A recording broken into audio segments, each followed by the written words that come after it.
Welcome, everyone. We'll get started in just a moment. So thankful to have you with us. I think this is going to be a great webinar. We're going to learn some really nice things today.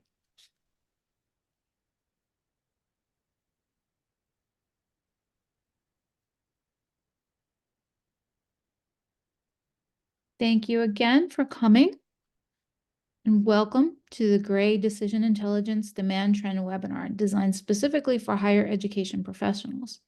This is not your average webinar. It's an opportunity to see current trends for programs, such as enrollment data, and gain insights into how qualified data can be used for comprehensive academic program evaluation.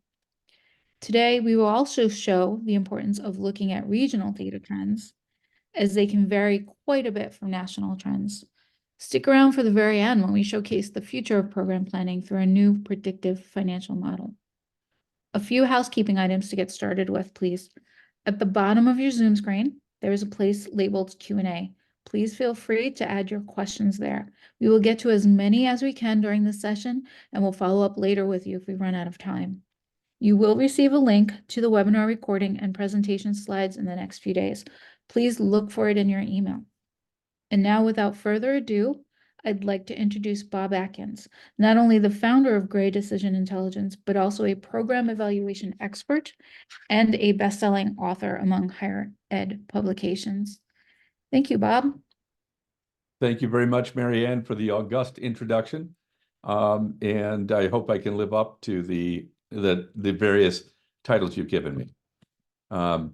So let's start talking about program evaluation, really with the first topic being what the devil's a program evaluation system. And it's more than just data, but data is really an important part of it. And you fundamentally need data in 4 areas: markets, what's happening with student demand, employment, competition. You also need to know your margins. What are your direct instructional revenue, costs, and margins?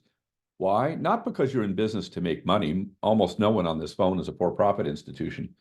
But you need to know if you have enough high-margin programs that can support the programs that can't stand on their own 2 feet financially, but are central to the mission of the institution. And that web of cross-subsidies is a normal part of higher education. You just need to keep it healthy.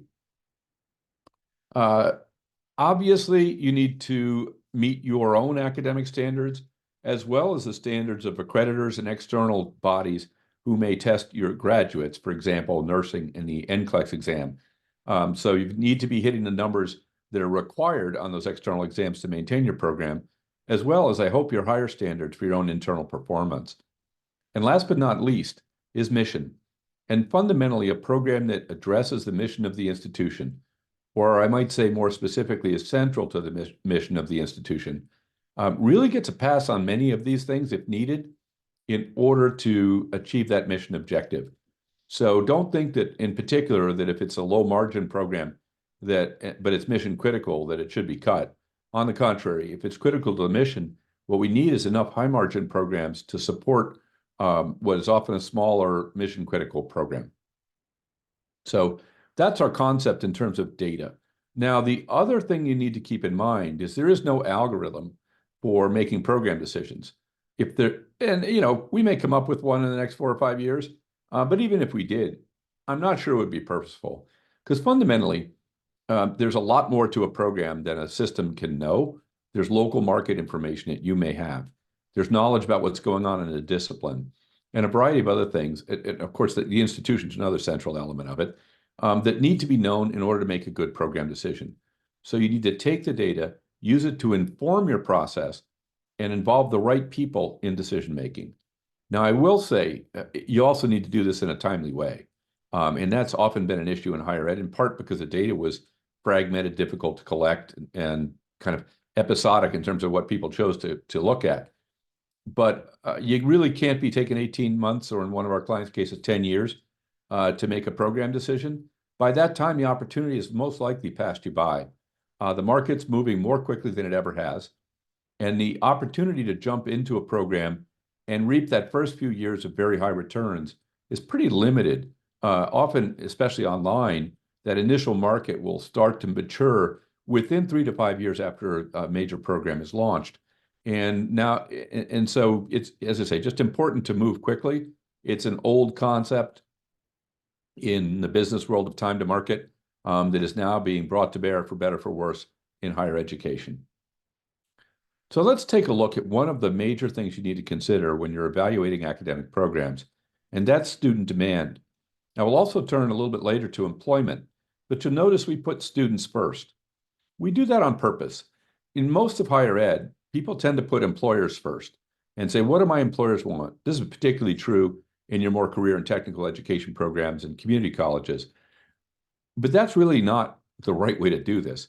It's not that employers are unimportant, but you need to know if students are going to be interested in a program. Otherwise, you could open a program, spend the money, invest in facilities and so forth to build a program that employers want and find no students show up.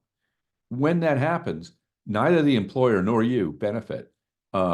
We have had 2 cases where clients came to us after they'd invested in programs. One invested $500,000, the other invested $1 million for employer-driven programs. Between the 2 of them, they had a cumulative enrollment of 5 students. Again, that's not helpful to anybody. So in addition to employer data, you really need to understand what's going on with students and what they want to take. Now, there are 3 major sources for that data. People have gotten very comfortable with IPEDS because for a long time, it was really the only source of data on what students want. But keep in mind, IPEDS is very backwards looking. The most current data is from 2022. And on top of that, people chose their major 4 to 6 years before they graduated. So we're looking at data that reflects what students wanted back in 2018. I would posit that that's a long time ago when you're talking about student trends. So how do you get more current data? Well, number one is enrollment. We get this data from the National Student Clearinghouse, and it's very comprehensive, much like IPEDS in that sense, all Title IV institutions. But it's reported out 3 times a year. So our most current data is already from fall 2023. So it's not only a year more recent, a year and a half more recent than IPEDS, but it also reflects the choices students are making right now in terms of majors. So it's much, much more current. And then if you want a little bit of a peek into the future, we would argue you look at Google search volumes. Why? Because people in there are actually indicating what programs they're thinking about taking over the next few years. So I would say, undergrad, you're looking at things that are 6 to 12 months out. As you get into PhDs, maybe 18 to 24 months ahead of when they enroll, when they start searching. So we believe it's a leading indicator. Enrollment's a current indicator, and IPEDS is an historical indicator. So what's going on? Yeah. I'm so sorry, Bob. Do you have time for a quick question related to the last slide? Can institutions start and discontinue programs frequently to respond to the quickly changing market? Can and should are 2 different questions, and I think you're really asking, should they start and discontinue programs? I think the answer on starting and stopping at a technical level is it's not easy to stop a program, but it's often not easy to stop, let's say, a product line either. You've got investments in plant and equipment, you've got customers who still use it, et cetera, et cetera. We do, however, in higher ed have a unique requirement to teach out programs that makes it more difficult, to stop. I think then beyond that, there's a question of should you phase programs in and out? And that's really up to you and your mission. But I would say 2 things. One, we're all stewards of other people's money in higher education, even us, Gray that is. Students are investing in your programs. The federal government is underwriting all of higher education through its Title IV funding. So I think we have an obligation to be good stewards of those funds. And if you take the reductio ad absurdum on that question, is take it to its logical extreme and say, should we keep a program that has no students? And should we be paying a faculty member to show up to an empty classroom? Obviously, it's a bit ridiculous. That's why they call it reductio ad absurdum. I would say the answer is obviously no. So if that's the case, then, well, is 1 student enough? 2, 3, 4? It's an interesting question. So that's one aspect of it. I would say it is possible that you can have programs where it's not in the best interest of the institution, the students, or even the faculty to keep that program. And certainly if it's not aligned with the mission, low enrolled, money losing programs are not a great idea. So that's one point of view. There's another element to it, though, that you should all be aware of, and that is cutting programs generally doesn't have much impact on financials. So we're not in the business of cutting. I think it needs to be looked at. We all need to run efficiently, and as I say, be good stewards of the money that people have given us. But you're not going to find a lot of savings by cutting programs. When you look at the economics, you find that, first of all, many of the courses that students have to take in a given program are general education courses. Others are electives. So when you cut a program, those don't go away. So really all you're cutting is the incremental courses associated with one program. And often that's a fairly small number, actually. It does vary by major and so forth. So the savings that you get is not what it's cracked up to be. And then on top of that, programs are part of what attracts students. Now, it's not the only thing. So if you lose just a handful of students because you've cut a program, oftentimes it offsets all the cost savings you expected to get. So you won't hear us talking about how great it is to cut programs because you're going to save all this money. I think most of that's an illusion. There are ways to save money in higher ed, but most of that's actually down at the course level with the same sort of logic. Is this course necessary? Are there students enrolled in it, et cetera, et cetera? But you can do that without disrupting revenue and without disrupting relationships with your community and your faculty to nearly such a degree. So that said, new programs, yeah, you have to be involved in the new program space. All the growth in U.S. higher education has taken place in about 10 programs over the last few years. So if you're not in those programs, you're not growing.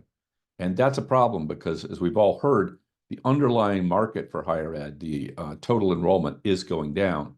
So if you're not adding the growth programs, you're really dooming yourself to decline. Now, this make a big exception for highly selective colleges who may just have to dip a little further into their applicant pool or not see a decline at all. But for most of us, you've got to be looking at the growth programs that are consistent with your mission, or you've got a very serious problem with enrollment that will jeopardize the entire institution eventually. So let me not go for that long answer to a short question. Thank you for the question. And if there are comments on that or you disagree with me, please feel free to speak up or I guess chat up in the chat screen. I welcome all opinions on this subject. Now, how do we read these demand numbers? You'll see charts like this throughout my presentation. The gray line is 2022. The dark line, dark blue, is 2023. And the light blue is 2024. And we're all hoping to see those lined up with the light gray lower than the dark blue, lower than the light blue. That means things have been growing for several years. And we can see, in fact, that 2023 started to exceed 2022 back in July and has beaten it every month since. So that's a very encouraging sign looking forward for the amount of enrollment we would expect coming up. In January, we were also up a little less than prior months. We're only up 4%, but it still beat last year on what's a pretty big month in terms of total search volume. Those searches cost a little more, a little less. The cost per click on Google went down about 3%. It had been hovering around 14, 15 for some time. We look back to last year, and now it's starting to jump up above 15 again. So it's getting a little bit more expensive to recruit students than it was, say, back in 2022. Actually, it was, let me be clear here. 2022 was actually higher than 23. 23, it dropped down in the mid-14s, and now it's bouncing back up to 15, but still a little bit less than last year. What are the fastest growing programs? I mentioned how important these are. And now we're looking at growth in terms of Google search volumes, not enrollment. We'll come to that in just a second. And interestingly, this month, anesthesiologist assistant is up 121% in search volume. We have 3 marketing programs that all made our top 10, each growing more than 50%, PR and advertising, advertising itself, and digital marketing. We've got a couple of other health-related programs, family practice nursing, occupational therapy, and dietetics, all up 24 to 32%. And then we have a couple of others, 36% increase in electrical electronics engineering, 24% in mechanical engineering. And one of my personal favorites I keep an eye on is Divinity Ministry, which is up 34% in terms of Google search volume in this period. This one tends to jump onto our list periodically. I think it's an interesting commentary on where we are as a society. I suspect these are people who are not planning to go into the ministry per se, but are looking for programs that can help them understand our times. But that's really a hypothesis. But it is a funny one to see. I don't think any of us necessarily would have expected this to be a fast-growing program. But as I say, it's been intermittently hitting our top 10 for several years. Fall new student enrollment, not such a great picture. Overall, at the bachelor's level, new fall enrollment is down a little bit, 1%. It's been right around zero growth for 3 years now. At the master's level, it dropped more sharply through 2022 and is now bouncing back, or maybe a better way to say it when it's 0.7%, is it's flattened out, which is better than a decline, but not as encouraging as one would hope. Really coming out of COVID, you'd hope to see that number going up, not flat. Bachelor's growing, fastest growing new enrollment. So now we transitioned from Google search, the forward-looking indicators, to what's actually going on right now. And we find STEM ruling the roost. 6 of the top 10 spots for growth were taken by STEM programs: architectural and biological sciences, cybersecurity, business analytics, aviation technology, econometrics and quantitative economics, quite a mouthful, aerospace engineering, and mechanical engineering, all up at least 6%. And most of the ones I were just covering are up over 10%. So a lot of growth in new enrollment in STEM-related bachelor's programs. Then, interestingly enough, we have music making the list. 2 programs up 8% each: music teacher education and music performance general. And one other, exercise physiology, was number 2, actually. Didn't fit in neatly in any of the other categories, but that's up 28%. So there are still programs that are growing. And by the way, these are material size. The minimum prior enrollment to get on this list was 3,000. So you're looking at programs that added 600 students or more across the country.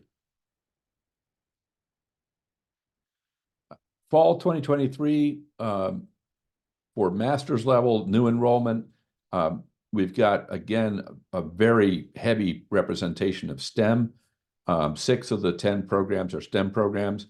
We've got 2 in mental health counseling up 20%, psychology general up 16%. We have a couple of education programs: elementary education and teaching up 11%, curriculum and instruction up 10%. And then our STEM, so cybersecurity, which is a very big program, is also a very fast-growing program, up 29%. Data analytics or data science, and you're going to hear that data and analytics thing a few times here, up 29%. Business analytics, up 19%. Biology, up 12%. It's nice to see a science there. Engineering general, up 9%. And another analytics program, financial analytics, up 7%. So lots of growth in STEM at the master's level. Do keep in mind that these programs tend to particularly appeal to international students. So if you're offering them, it's worthwhile to explore what you're doing in international recruiting. The reason STEM courses are more attractive to international students is that they get a better visa after graduation. They get 3 years in the US instead of, I think it's 1 or 2 with a regular program. So they tend to migrate here for STEM in particular.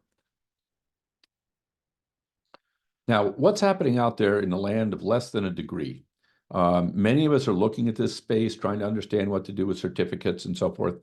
To keep track of that and give you an idea what's hot in that space, we track what's going on at Coursera. We also have data on Udemy and the number of students enrolled there by course. So if that's of interest, we do have all that information for Udemy. Today, we're going to share the top 10 in Coursera in terms of number of students who have enrolled in a program from the end of January 2023 through January 2024. And some of these numbers to me are staggering. Foundations, data everywhere, enrolled almost 1 million students, 812,000 students in 1 year. Now, let's be real.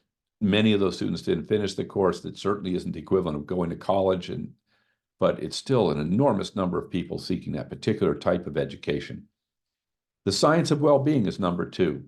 But this list is also dominated in particular by tech, UX design, technical support fundamentals, AI for everyone, all around 300,000 students enrolled last year.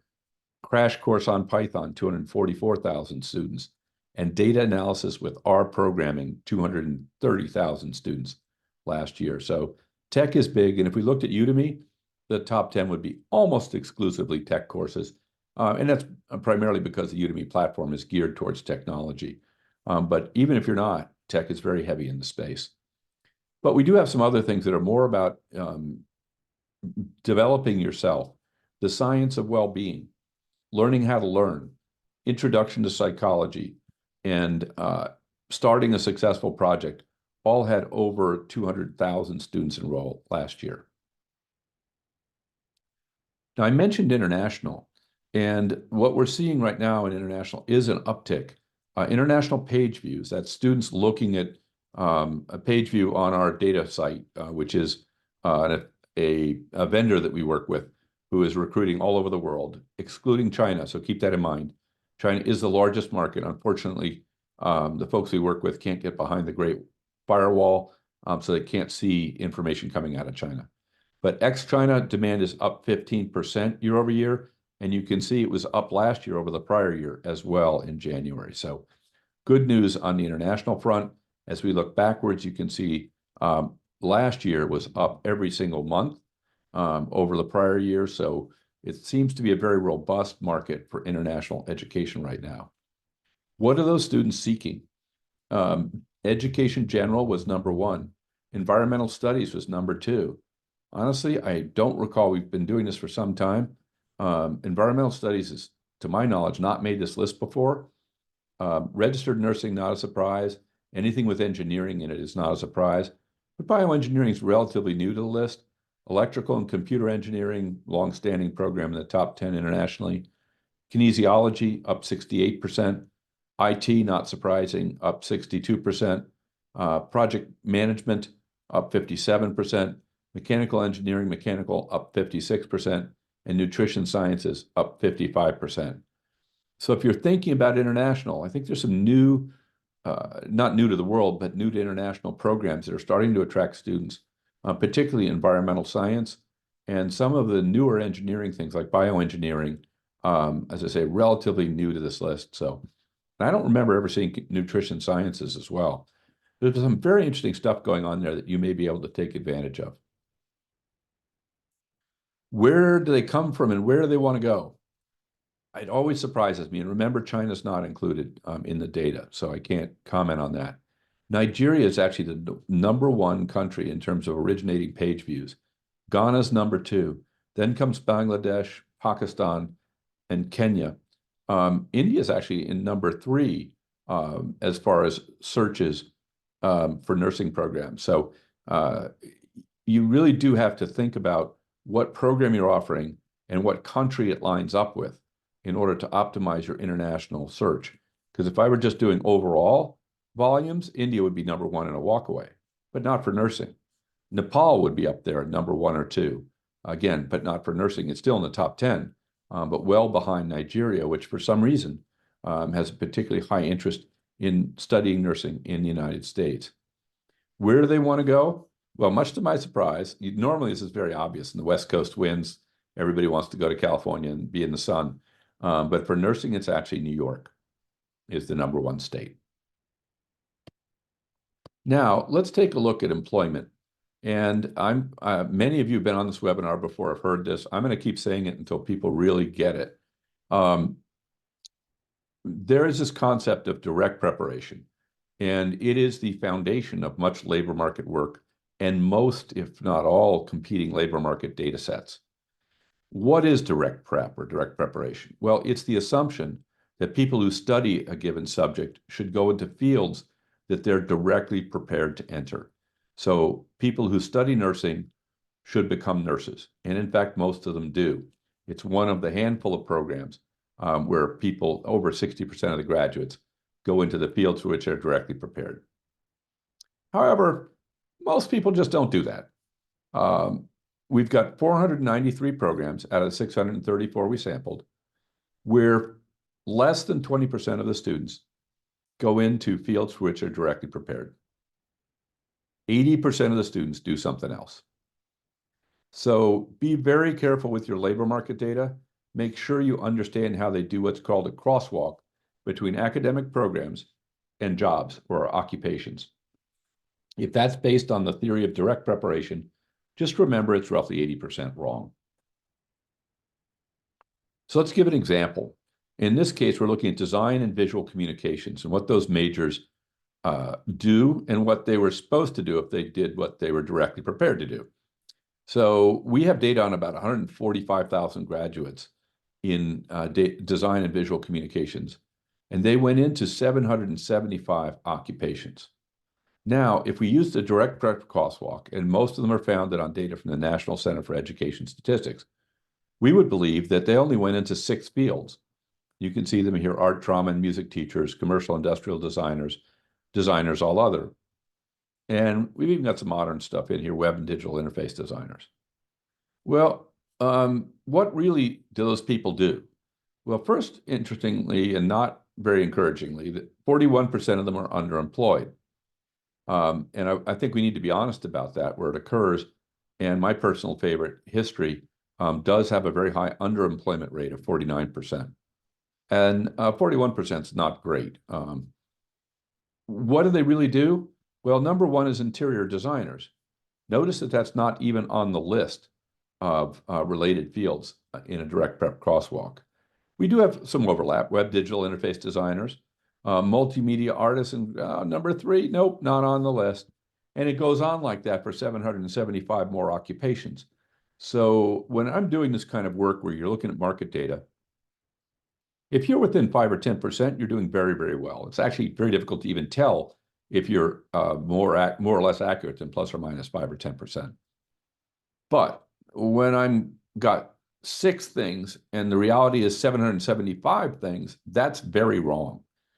So keep that in mind. Take any direct prep crosswalk with a huge grain of salt. It has its uses, but really only when you're regulated, and the only graduate placements you can count are in these direct prep fields. For almost all of us who are not for-profits and don't face that kind of gainful employment regulation, I would say this data is just actively misleading. And obviously, we've done a lot of work to fix that and identify what people really do, and then crosswalk into those fields. U.S. job posting trends, what's going on? Well, job postings are coming down. They've been coming down off a huge peak that happened after everybody laid people off in COVID. There was a huge peak when they put out all the job postings to get people back to work. And that's been working its way through the system. I think was pretty much done towards the middle of 2023. And now we're seeing what I would call real declines in the number of job postings. Not altogether a bad thing, given that we only have 3.5% unemployment. So there are very few people out there to take the jobs that are posted. So just keep that in mind. This is probably okay from an economic standpoint. Also keep in mind that as the unemployment rate declines, so does enrollment. So when the economy gets worse and unemployment goes up, enrollment is likely to go up. So we just need to keep that in mind. Much of the problem people have been talking about recently in terms of the demographic cliff was not the demographic cliff. Actually, it wasn't even predicted to start until 2026. It's actually just been the job market, which has been very robust. And that's been taking people out of college and into work. Which occupations are growing? Well, if the overall is going down 26%, the answer is not very many are still growing. It looks like people are paying a lot of payroll clerks out there, or want them, to keep track of the people they hired, I guess. And then after that, you see the programs that are not growing, but generally shrinking less than others. One exception, civil engineers. That may be driven by all the infrastructure spending that was committed in the Inflation Reduction Act. We also see physical therapy assistants doing relatively well, down, but not down a lot. Exercise group fitness instructors, teacher assistants, social media managers, mechanical engineers, information security analysts, health teachers, and administrators as the fields with the fastest growth, albeit most of them less than 0. What do salaries look like, and how do they relate to skills? So you can see over here companionship, something I think we wish we all had, but we're not really willing to pay very much for. So this is really home health aides and people like that who may be sitting with an elderly person who needs ongoing attention, for example, to take their meds or keep their oxygen connected or whatever else they may need to function in their daily life. Environmental stewardship. And let's jump all the way over here to the things that skills that are associated with jobs that make a lot of money. Not a surprise, machine learning, thought leadership, and product strategy. Travel nursing is not doing so bad either. We're up over $120,000 here, and I've heard lots of stories of travel nurses making $180,000 right now, in part because of the nursing shortage. Cross-functional collaboration is important. Information assurance, this is our cybersecurity showing up again. Talent acquisition, recruiting, conflict management the conflict management is really sort of a middling pay. But as we move to the right here, we start to find the things that are associated with relatively high individual pay. Now let's cut this all by geography. Let's start in New York, and we are going to vary the states we look at each month as we do these. So in New York, what we find is very different group of fast-growing programs. In terms of Google search volume, family practice nursing was top of the list with 36% growth. Then we have almost entirely dominated by healthcare here, 6 of the 10. Nursing practice up 23%, OT, occupational therapy, up 20%, physician assistant up 19%, medicine up 13%, and physical therapy up 12%.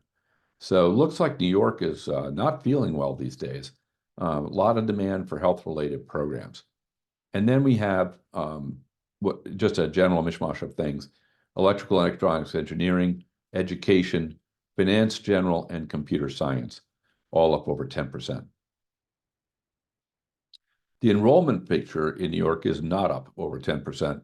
You'll recall that overall fall enrollment, now we're looking to bachelor's and master's level combined, was down a little bit. Indeed, it's down 0.5%. Down more in New York, 1.7 2 years ago and 1.5% again in 2023. So we're not really seeing a bounce back after COVID that one would hope for in New York.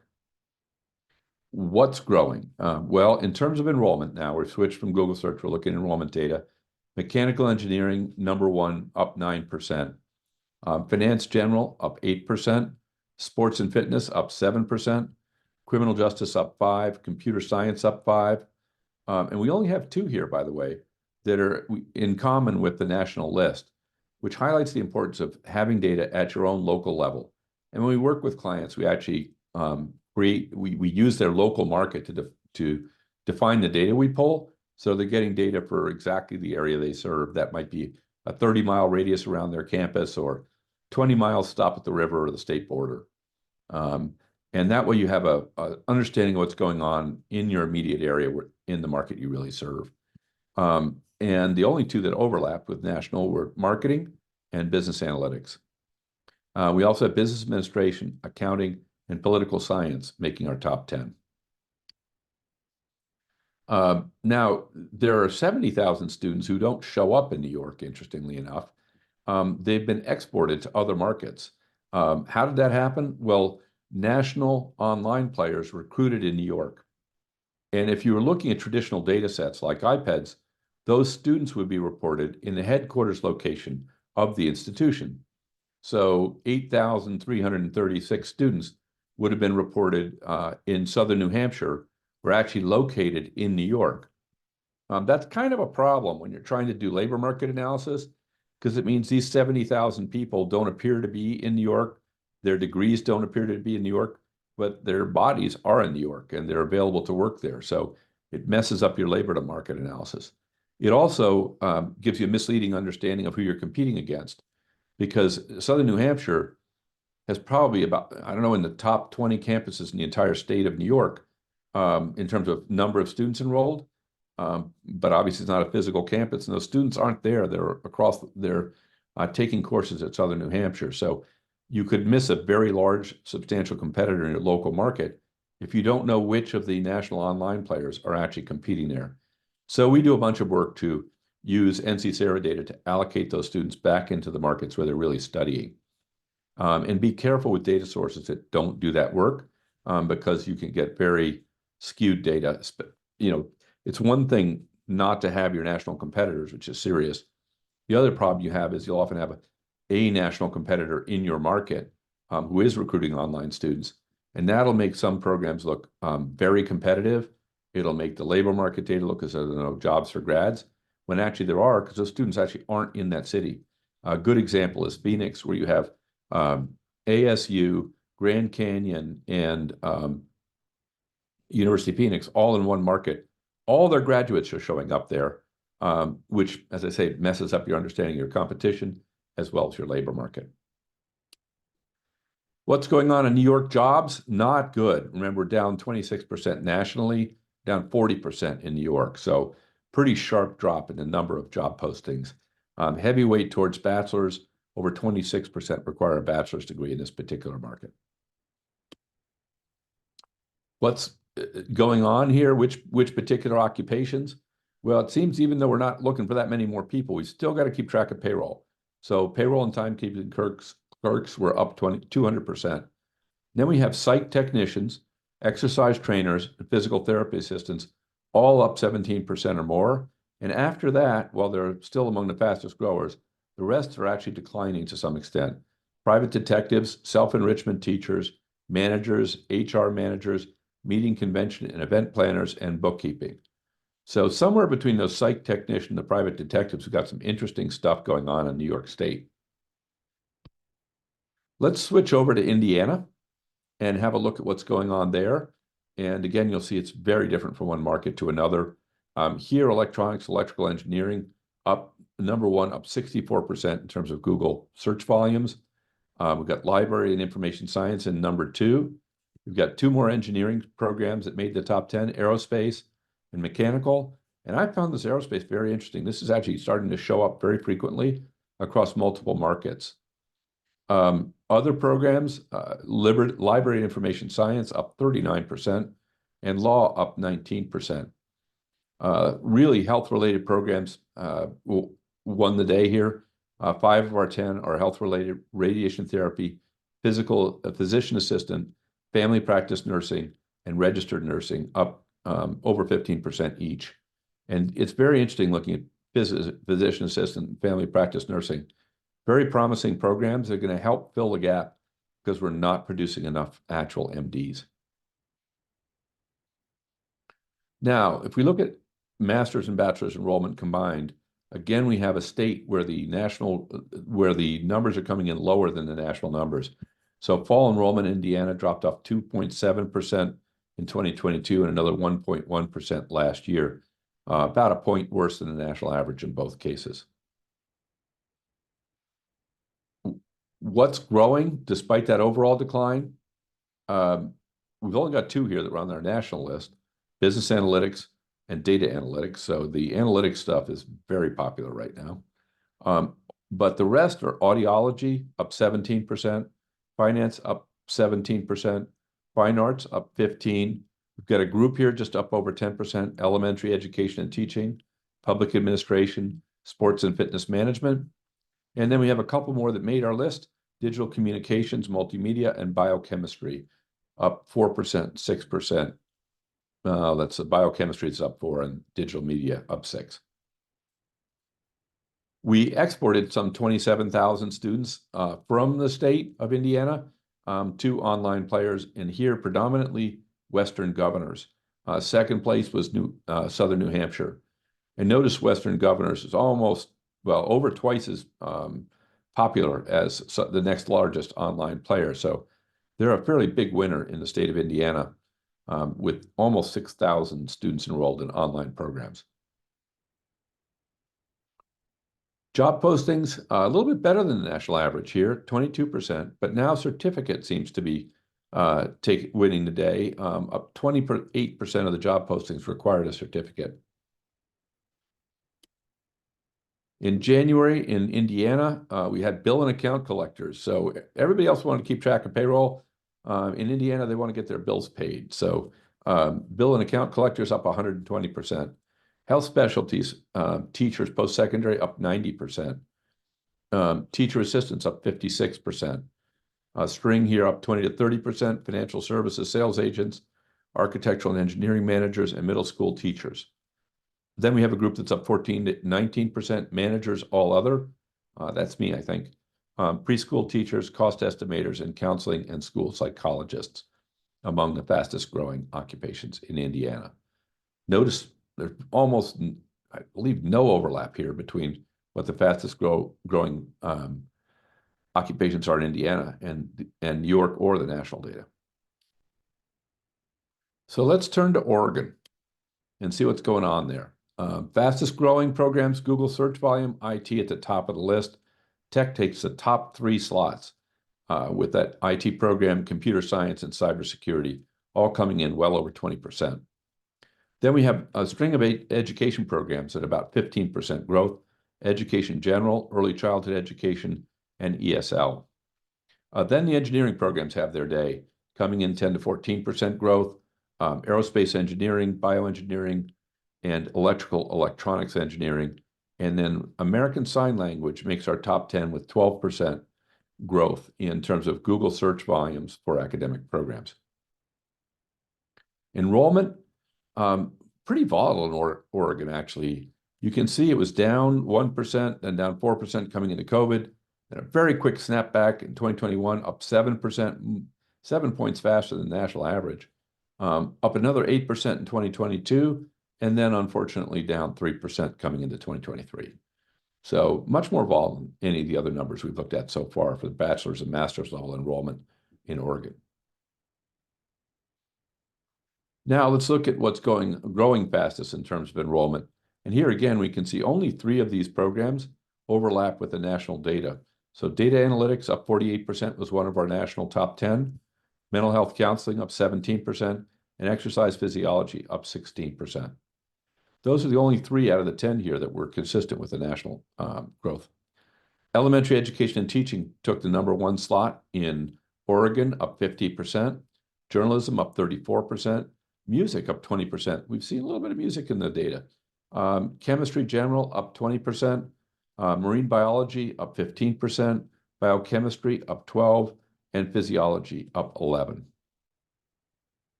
Oregon only exported 17,000 students, 18,000 almost. Again, Western Governors is a big winner in Oregon, with almost 3,000 students enrolled in their programs. Job postings in Oregon, down 30%, a little bit worse than the national average, with, again, a skew towards certificates. Almost 31% of the postings required only a certificate. And in terms of job trends, it's interesting here. Social and community service managers up 77%, education administrators up 35%, and substance abuse and behavioral disorder counselors up 6%. The rest of the programs all declined, occupations all declined, with clinical lab techs down 2%, bookkeepers down about 2%, construction managers, tutors, and financial analysts down 4 to 5%, sales managers and preschool teachers down 9 to 12%. So now that you have an understanding of what's going on in academic program enrollment, in Google search volumes, and you know it for New York State, Oregon, and Indiana, let's take a look at what you would need to do if you actually wanted to start a new program based on this sort of data. And one of the obstacles you'd be facing is that you have to put together a financial plan. You need to develop a pro forma, and that can be a real pain in the neck for 2 reasons. One, you may or may not happen to be familiar with Excel and all the other things you need to know to do a pro forma. But the other is, where do you get the data? And one of the key data elements is, how big is this program likely to be? And honestly, most people end up having to guess at how big it would be. And then they put together a patchwork of financials. So having looked at this a few times, we decided it'd be worthwhile to actually create a piece of software that would do the heavy lifting for you. With that, let me turn it over to Joseph and have him show us the tool that he built to understand the economics of a new program launch. Thank you, Bob, and thanks for not taking all my speaking points.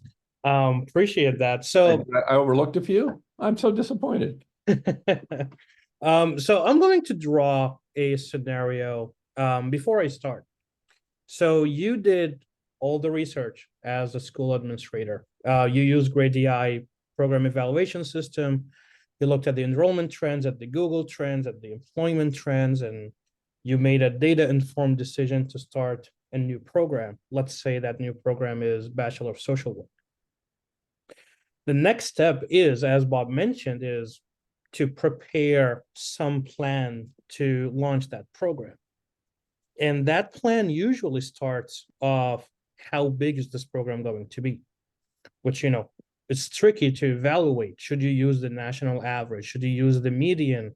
Should you use a peer institution number? An old number you use and an old estimate you had. There's just only about 100 questions to ask to estimate the size. Right after you nail down the size estimate, you research how much does it cost to develop, to launch the new program, and to teach its courses. What retention rates should you use to estimate the enrollment? What is the tuition? Is the tuition increasing? Is the salary of the faculty increasing, et cetera, et cetera?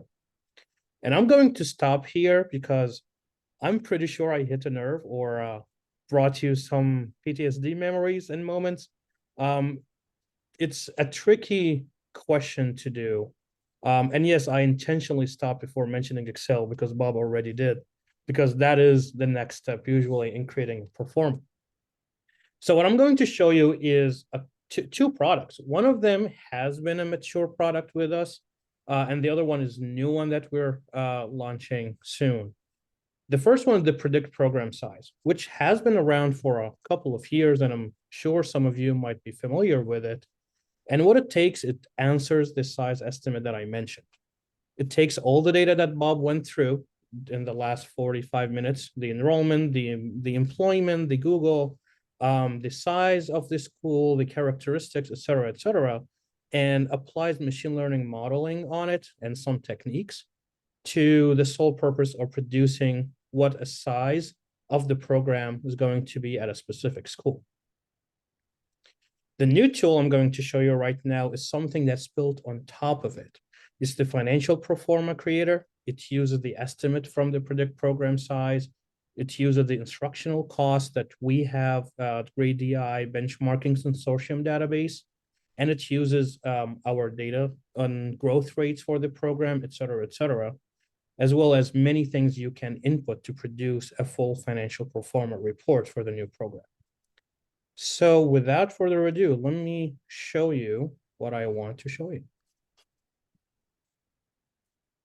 So remember, the program we decided to is the BSW. So tell me if you see my screen.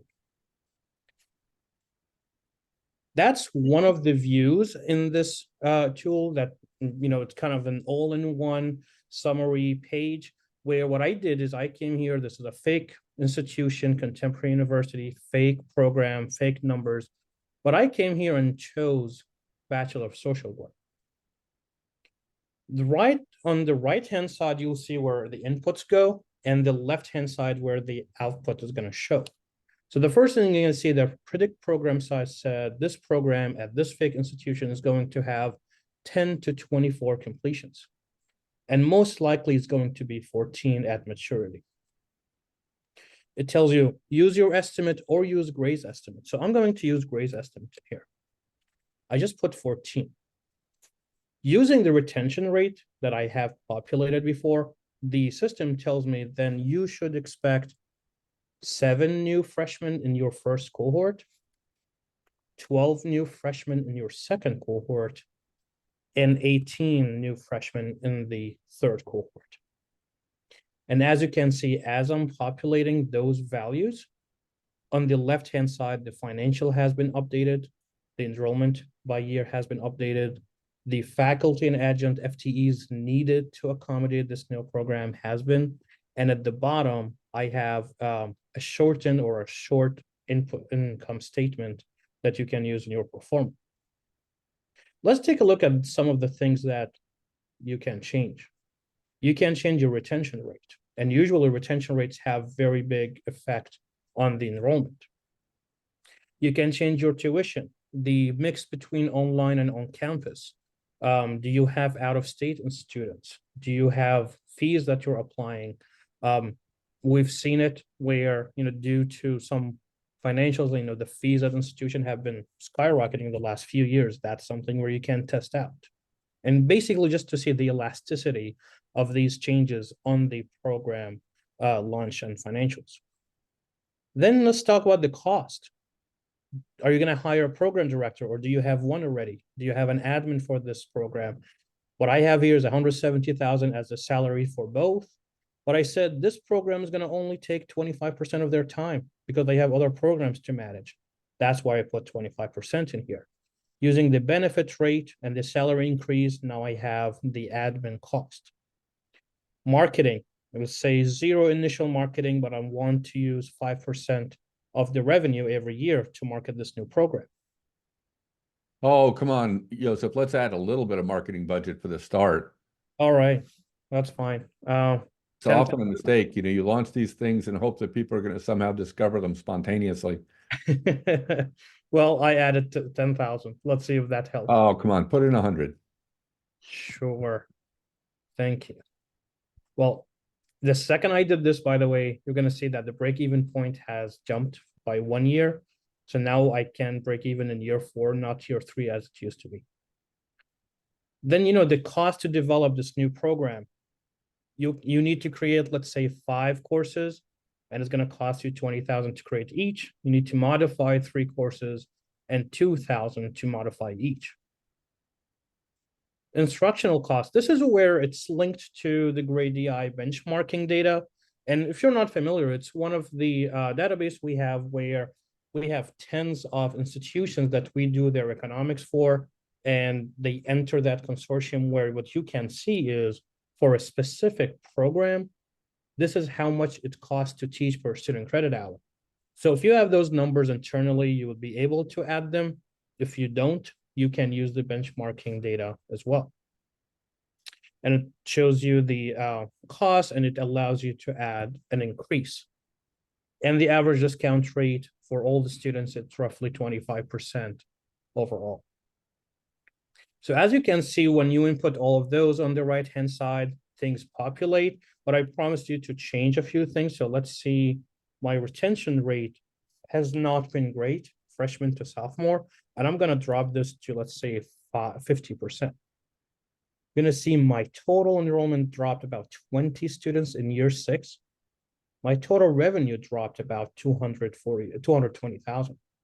In year 6. In year 6. So that's Amber is asking a really good question. Did the increase in the marketing expense also increase the enrollments?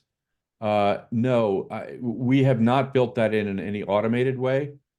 So what I would say there is, if you increase the marketing budget, you would want to go back and increase your estimated number of students.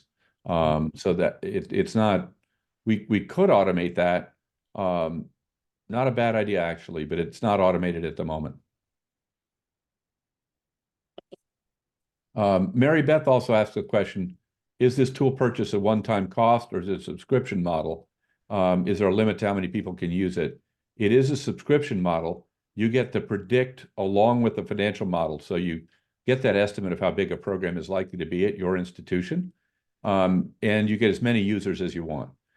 So if you have different people who are trying to model different programs, you can absolutely do that. Great questions.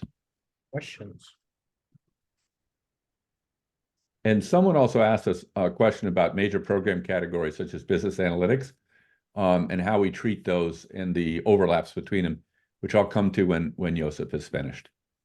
Well, I am quite finished, unless somebody has a question or somebody is curious about changing some variables to see how things change. Bob, you already had your chance. It's true, I did. Well, I think it'd be worthwhile to just take up the number of students. 14 is pretty modest in terms of completions, though remember that that's close to 60 students probably when you include the 4 years plus attrition. So it's not as small as it might seem at first. Yep. Yeah. The total, because we updated the retention is 44.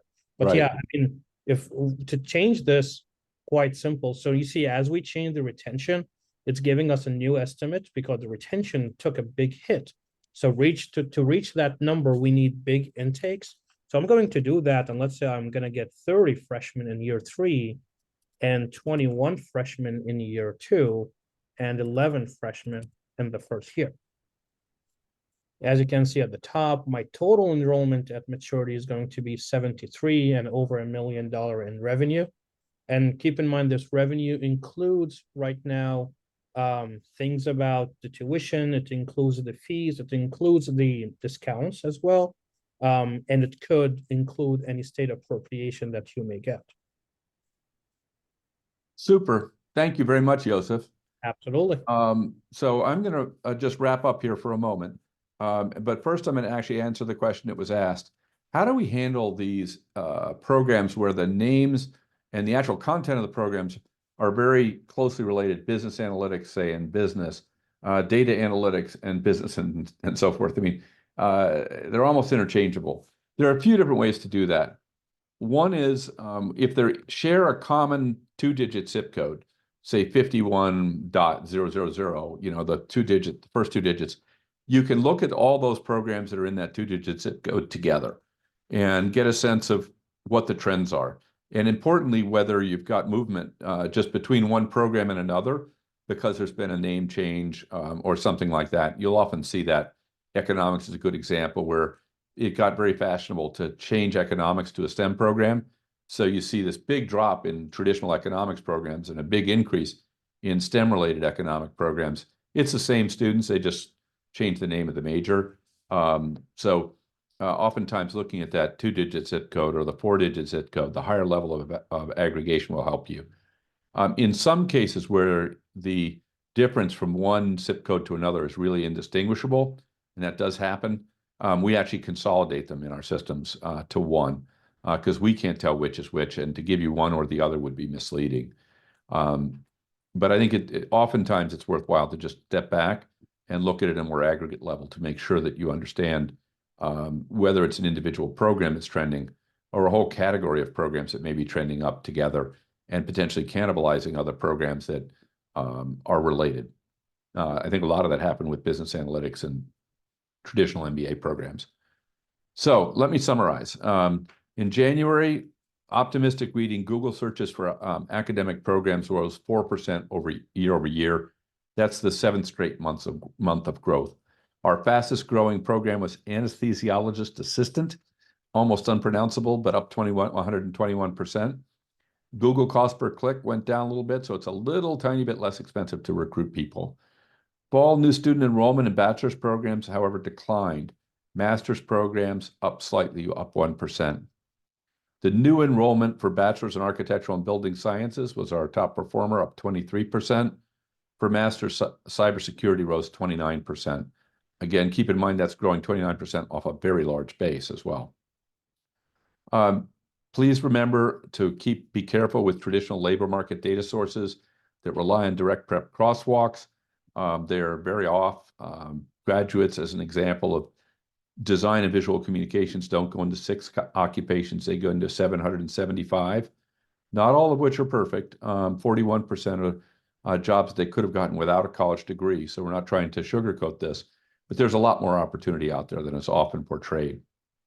Academic program, all of it, student demand, employment, and so forth, varies by state. In Oregon, we saw a little bit more fluctuation than we saw nationally. New York, we saw a stronger downturn in the job market, as well as a larger proportion of job postings requiring a bachelor's degree. And in Google, in Indiana and New York, there's more interest in healthcare than in Oregon, where it was more technology focused. So that's our summary. I hope you'll join us again next month. We'll be doing our webinar for four-year colleges on Thursday, March 28th. And if you want to cheer up a little bit, after all these articles that have been published recently about the demographic cliff and the coming doom and the end of the world, please feel free to tune into my podcast, Grow, Grow, Grow. And we'll talk about all the ways that a college can grow its enrollment and thrive despite all the news you read about the end of the world coming for higher ed. Thank you all very much. Bob, we have one last minute question. What I saw was a comment, really, not a question. The one about Oregon? Did you have a Yeah. comment on that or? I don't know anything about it, so I'm not gonna jump into that one. I hope that's true and that Oregon is indeed going to do some funding for homelessness. We're all way behind on that. My sister actually runs a charity to serve homeless people here in Massachusetts. And it's a terrible problem because the zoning restrictions and other things keep people from building affordable housing here. And as a result, we have an enormous homeless population. And it's not a good climate in which to be homeless. But let's all keep in mind, I think the main thing here I want to end on is that growth is possible. If you want to learn more about it, please feel free to join the podcast, and I plan to write a book on it.